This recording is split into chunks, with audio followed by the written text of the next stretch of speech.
যুক্তরাষ্ট্র থেকে $1 billion soybean কিনতে চুক্তি করেছে বাংলাদেশের 3 প্রতিষ্ঠান, যা দুদেশের অর্থনৈতিক সম্পর্কে নতুন মাইল ফলক বলে জানিয়েছেন বাংলাদেশে নিযুক্ত যুক্তরাষ্ট্রের চার্জ d'Affaires ট্রেসি জ্যাকবসন। সন্ধ্যায় রাজধানীর একটি হোটেলে আনুষ্ঠানিক চুক্তি স্বাক্ষর অনুষ্ঠানে তিনি এমনটাই জানান।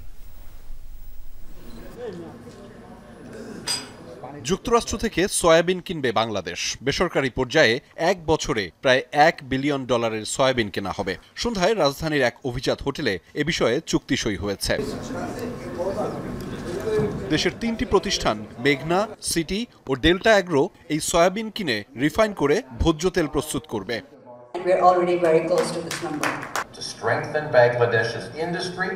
আয়োজনে যুক্তরাষ্ট্রের চার্জ d'Affaires ট্রেসি জ্যাকবসন জানান, বাংলাদেশ এখন আমেরিকান কৃষিপণ্যের অন্যতম সম্ভাবনাময় বাজার।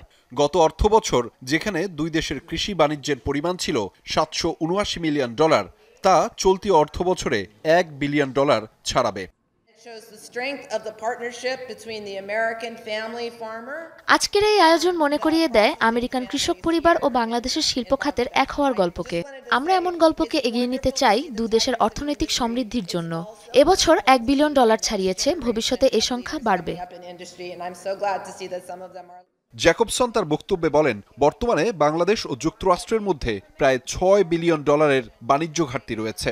নতুন চুক্তির ফলে সেই ব্যবধান কমবে।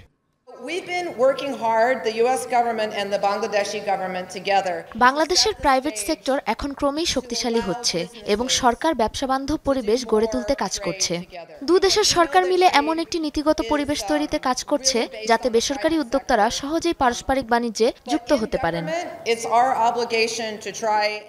আহমেদ রেজা, যমুনা নিউজ, ঢাকা।